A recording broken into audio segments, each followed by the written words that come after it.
15 საათიდან არ შევთანხმდით, რომ უნდა მოსულიყავით აქ. შეხვედრა, სენატის შეხვედრა და აკადემიური საბჭოს შეხვედრა თქვენთვის არის.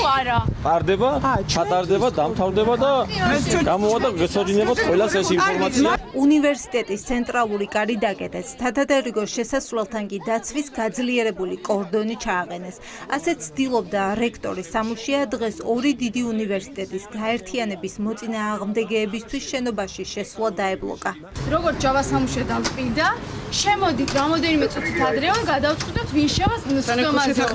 აღარ დავკავშირებია, ვერც კონტაქტზე გავდივართ, ვერც შევდივართ. საფრთხეების ნორმებიდან გამომდინარე შესვლას ვერ შეძლო. დღეს უნივერსიტეტის პირველი კორპუსის მიღმა დარჩნენ არა მხოლოდ სტუდენტები, არამედ პროფესორების. ის, ვინც სამსახურში მივიდა დიდი ხანი ალოდინეს და საპროფესოროში არ უშვებდნენ. არანაირი დებულებით, არავის არ აქვს უფლება, არც ერთი სტუდენტი და არც ერთი პროფესორი შეაჩეროს. სხვათაშორის მოქალაქეებიც არ უნდა შეაჩერონ, იმიტომ რომ მუზეუმებიც მუშაობს.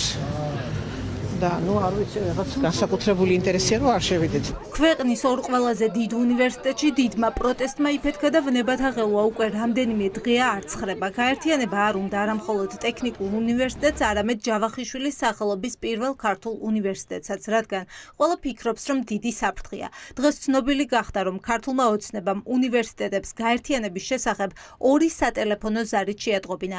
ჯერ ერთ რექტორს დაურეკეს, შემდეგ მეორეს და ამით მთელი ამბავი დასრულდა. შედგა სატელეფონო საუბარი, რომ დაურეკეს ჯერ ტექნიკური უნივერსიტეტის რექტორს, შემდეგ ნახევარსაათში მასაც უთხრეს, რომ ასე ერთიანდებოდა ორი უნივერსიტეტი. ის, ვინც უნივერსიტეტში აკადემიური საბჭოს სხდომაზე შევიდა, შეხვედრა გაოგნებულმა დატოვა. თქვეს, რომ საბჭოთა მმართველობა აქ არ დასრულებულა. რექტორი თავის გადარჩენას ცდილობს. სამუშია არ ამბობს, რას ფიქრობს თავად უნივერსიტეტების გაერთიანებაზე. ასეთ მძიმე მდგომარეობას მაინც არ ველოდი. თქვენ ძირითადად სტუდენტებო პატარები ხართ და არიცით როგორი იყო საბჭოთა კავშირის დროს სხდომები. ეს ასეთ სხდომა იყო ზუსტად. მთელი ეს წარმოდგენა, ასე თქვათ, ეძღვნებოდა იმას, რომ მოკლედ რაღაცნაირად სამუშია ცდილობდა ყოფილიყო შუამავალი განათლების სამინისტროსა და აკადემიური საბჭოდან და წარმომადგენლობითი საბჭოდან 5 ადამიანის, რომლებიც დაუსვავდნენ შემდეგ განათლების მინისტრს კითხვებს. ჯაბა სამუშია უნივერსიტეტში დღეს პირველად გამოჩნდა. ამ დრომდე აკადემიურ პერსონალს ის არ დაუნახავს. არავის შეხვედრია და პოზიცია უნივერსიტეტების გაერთიანებაზე არ დაუფიქსირებია.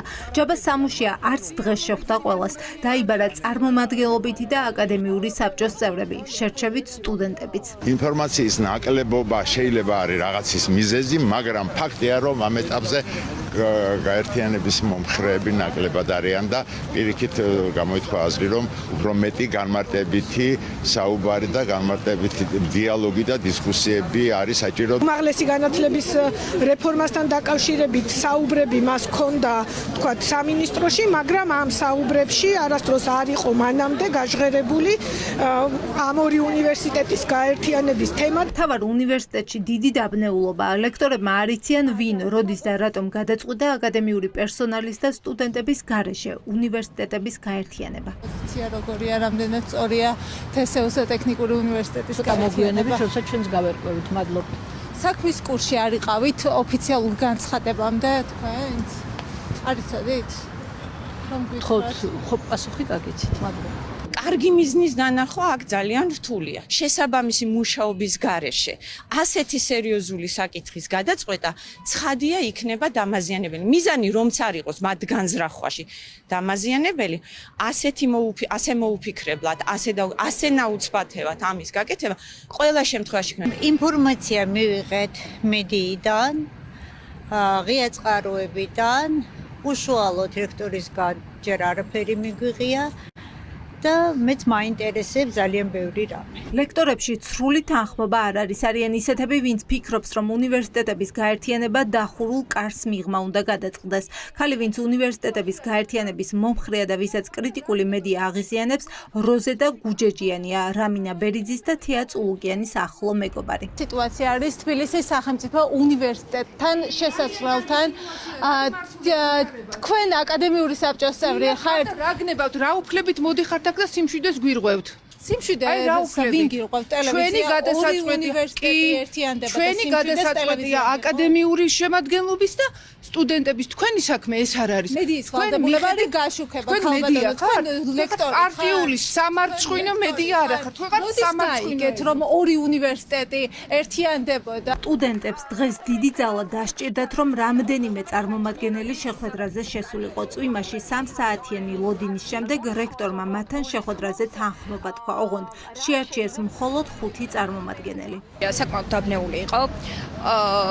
გითხრა რომ იდეაში გადაწყვეტილების შესახებ ასე ვთქვათ ინფორმაცია მიიღო წინა საღამოს. თავისი პოზიცია რა თქმა უნდა არ დააფიქსირა, ჯაბასამუშიას ეს ყველაფერი რა თქმა უნდა ჩვევია და კარგად манипуლირებს ხოლმე ამ ყველაფრით და არასდროს არ აფიქსირებს იმ პოზიციას, რომელიც იდეაში სჭირდება უნივერსიტეტს და სტუდენტებს, რომლის წინაშეც არის ის ვალდებული. იმის შემდეგ, როცა ფაკულტეტების პოზიციას გაარკვევს, როცა გაარკვევს განათლების სამინისტროსთან, სამინისტროში სტუსთან შეხვედრის შემდეგ, რა პოზიციები თუ რა ინფორმაცია გავრცელდება, რა შეხედულებები ჩამოყალიბდება საერთოდ, შეგხვდება ჩვენ სტუდენტებს. თბილისის სახელმწიფო უნივერსიტეტის წარმომადგენლებს დღეს განათლების სამინისტროში ელოდებოდნენ, თუმცა ლექტორები ჯერ თავს იკავებენ შეხვედრისგან. მანამდე კი გივი მიქანაძის უწყებაში ტექნიკური უნივერსიტეტის რექტორი პროფესორებთან ერთად მივიდა. ლექტორები თავდაცვის ფაზაში არიან, არ უნდათ რომ ტექნიკური უნივერსიტეტის ისტორია წარსულს ჩაბარდეს. კვირის ბოლოს გვეხდება შეხვედრა საქართველოს განათლების სპეციალისტების ახალგაზრდობის მინისტრთან, რის შემდეგაც ჩვენ შევაჯერებთ საბოლოო პოზიციებს, რაზეც აკადემიური საბჭო მიიღებს ან ასეთ, ან ისეთ გადაწყვეტილებას. ბევრ რამეს ხავგვაბრალებე, ან რაღაცას ერთი რამე დაგითხრათ. ამ ქვეყანაში დღევანდელი ხელისუფლების პერიოდში არ მოხდება არავის ხელის გადაგრეხა.